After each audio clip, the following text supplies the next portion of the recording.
Hello all, welcome back to the YouTube channel The Engineering Surveyor.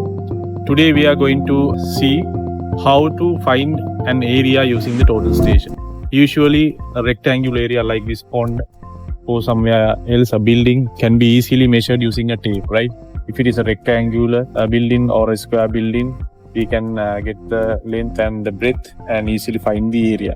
But when it comes to the complex shapes like curves, pins and all, so in that case, we cannot easily measure the area. So in that case, we can use the total station to find the area of the land or a building or anywhere which has a different shape. For that, we don't need to set up the instrument over a known point. So we can set up the instrument anywhere. Let's say we have a small area which can be seen by a single point. In that case, we don't need to set up the instrument over a known control point. So for that, we can use an arbitrary control point. That means we can set up the instrument anywhere we want and feed any arbitrary coordinates into the instrument, and then we can orient the instrument in simplest way, that is backside azimuth. Using the backside azimuth method, once we orient the instrument, we can easily find the area of a landmark or a landscape or any different shape. Now we'll see how to do it.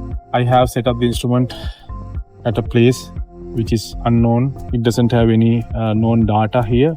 First of all, I need to check whether the instrument is level, right? For that, I have to go to tilt and see, yeah, it's level, right? It has to be less than 10 seconds in each direction, right? I'll bring it less than 10 seconds. All right, then okay.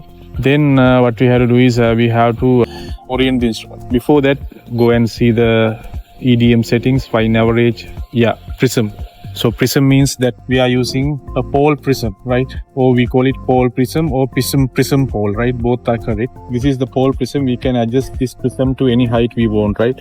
Let's say now I fix it to a value, let's say 1.4 right here. It shows 1.4. That means the height from here to this point, right, where this arrow is 1.5, right? If it shows 1.4 here in Sokia or a top cone total station, pole prism, that means the height from the bottom to this arrow where we measure the height is around 1.5. So 1.5. So we are going to use it like that. And the prism constant here is -30. So we have to feed it in the EDM setting, -30. So right? And the temperature is around 30, pressure is 1013 hectopascals plus, right, all are right. Now we escape. So now what we have to do is we have to find the area easily. For that, first we have to orient the instrument. For that, we have to go to coordinate function and find, yeah, coordinate, occupied orientation. We can give any coordinate we want. I would like to give 1000 and 10 meters. 10 meters, the point I can give as 1. And the height of the instrument is 1.66, right? That is the height of the instrument. So I measured it previously. So height of the instrument 1.66 was taken from the ground to this point. So this is 1.67. It's around 1.67. So I can correct this 67. That's right. Yeah, I can give any code I want. Yeah, I would like to give as 9000. Operator, whatever you can use, right? Then here it has the wind. It's light wind there, strong wind, right? Weather fine, cloudy, right? Options are there. You know that. I have already given a video for that, right? Fine, light wind. That's it.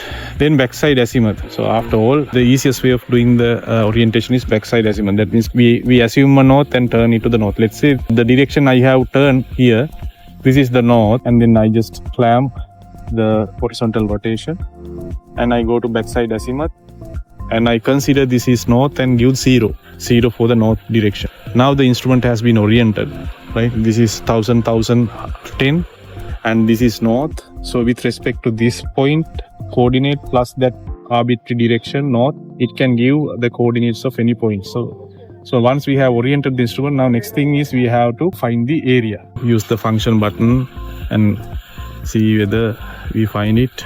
Not here. Yeah, in the menu we have to go to area calculation. There, right? First there is option called remote elevation measurement, then area calculation, then click. Then in the area calculation also you can see the occupied orientation. The orientation can be done here as well, right? So previous enter the coordinate and do the orientation. From here also we can go to the orientation. That means inside the area option also they remind us to orient the instrument before we get the reading. We have already done the orientation, therefore we don't need to do it back. We can use the previous orientation which we have done already. So now we can directly go to the area calculation. Here we can load, if we have any existing points, right, we can load these points, right, and select, right. So now we don't have any points to load. What I'm going to do is we are going to take the observation. Simply, I'm not going to take the area of odd shapes here, right? Simply, I will show you how to do this. So we'll take this point, right? The area of this point, that point, and the point over there, and that rectangular area. Rectangular area is the area that I'm going to measure right now. So now I'll ask person over there to hold the pole over there. You have to take the bubble to the center. Right now I have targeted the prism, right? So now I do the observation. I go for measure.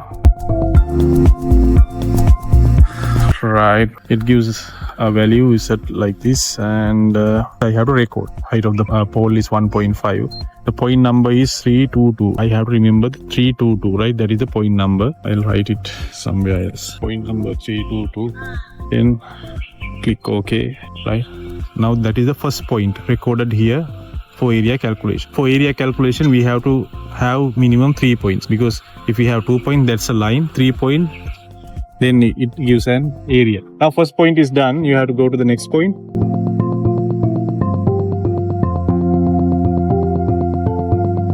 Right. Yeah, the second point record 1.5, that is 323. Yeah, okay. Right now still we have observation marks. Right now, since after we take the third point, there should be another option called cal. That means after having 3 points we can calculate the area, right? But still we don't have the third point. Okay, go to the third point. Right, get the observation.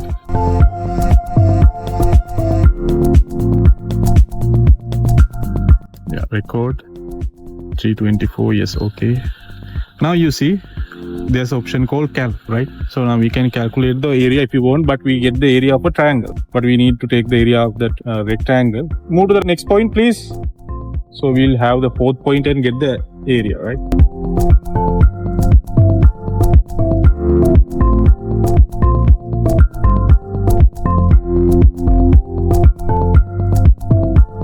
Right, now I record it.